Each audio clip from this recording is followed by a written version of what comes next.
একটা কাককে সবাই অপমান করত, তাড়িয়ে দিত, পাথর ছুঁড়ত। কিন্তু একদিন সেই কাক এমন কিছু করল যা দেখে পুরো গ্রাম অবাক হয়ে গেল। একটা ছোট গ্রাম, ধানের মাঠ, কাঁচা রাস্তা। সেই গ্রামে একটা কাক থাকত, তার নাম কালো। কালো অন্য কাকদের মতো ছিল না, সে একটু আলাদা, একটু চুপচাপ। কিন্তু গ্রামের মানুষ তাকে একদম পছন্দ করত না। এই কাকটা খুব বিরক্তিকর, সব সময় খাবার চুরি করে। লোকেরা তাকে দেখলেই তাড়িয়ে দিত, কেউ পাথর ছুঁড়ত, কেউ লাঠি দিয়ে ভয় দেখাতো। কালো আকাশে উড়ে যেত, কিন্তু তার চোখে ছিল কষ্ট। সে ভাবত, আমি কি এতটাই খারাপ? একদিন গ্রামে খাবারের খুব অভাব দেখা দিল। খরা পড়েছে, ধান নেই, ফল নেই, মানুষ কষ্টে আছে, প্রাণীরাও না খেয়ে আছে। কালো আকাশে উড়ে সব দেখছিল। তার চোখে সেই একই মানুষ যারা তাকে তাড়াতো। একটা মুহূর্তে তার মনে একটা প্রশ্ন এলো, আমি কি ওদের মতোই হব? সে প্রতিশোধ নিতে পারত, কিন্তু সে অন্য কিছু ভাবল। পরের দিন কালো দূরের জঙ্গলের দিকে উড়ে গেল। অনেক দূর, অনেক কষ্ট করে সে সেখানে কিছু ফল আর খাবার খুঁজে পেল।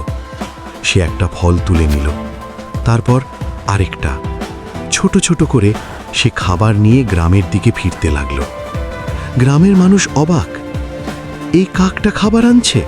কালো একে একে খাবার ফেলতে লাগলো, বাচ্চাদের সামনে, বৃদ্ধদের সামনে। সবাই স্তব্ধ। যে কাককে তারা অপমান করত সেই তাদের বাঁচাচ্ছে। একজন ধীরে বলল, আমরা ভুল ছিলাম।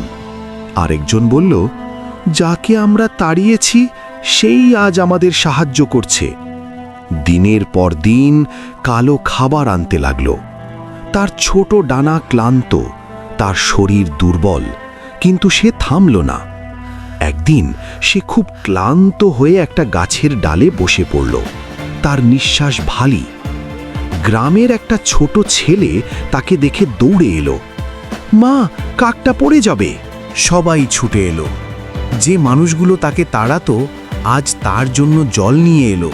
একজন বলল, ও আমাদের জন্য এত কিছু করেছে। কালো ধীরে চোখ খুলল। তার সামনে পুরো গ্রাম দাঁড়িয়ে। এই প্রথম তার জন্য সবার চোখে ভালোবাসা। সে ধীরে ডানা মেলল আর আকাশে উড়ে গেল। কিন্তু এবার সে একা না, গ্রামের মানুষ তার দিকে তাকিয়ে হাসছিল। সেদিন গ্রাম একটা বড় শিক্ষা পেল, অপমান মানুষকে ভাঙে না, সঠিক হাতে সেটা শক্তি হয়ে ওঠে। কারণ যে নিজেকে প্রমাণ করে সেই আসল বিজয়ী। এই গল্প ভালো লাগলে লাইক করো, শেয়ার করো, কমেন্টে তোমার মতামত জানাও। আর এমন আরও গল্পের জন্য এখনই সাবস্ক্রাইব করো।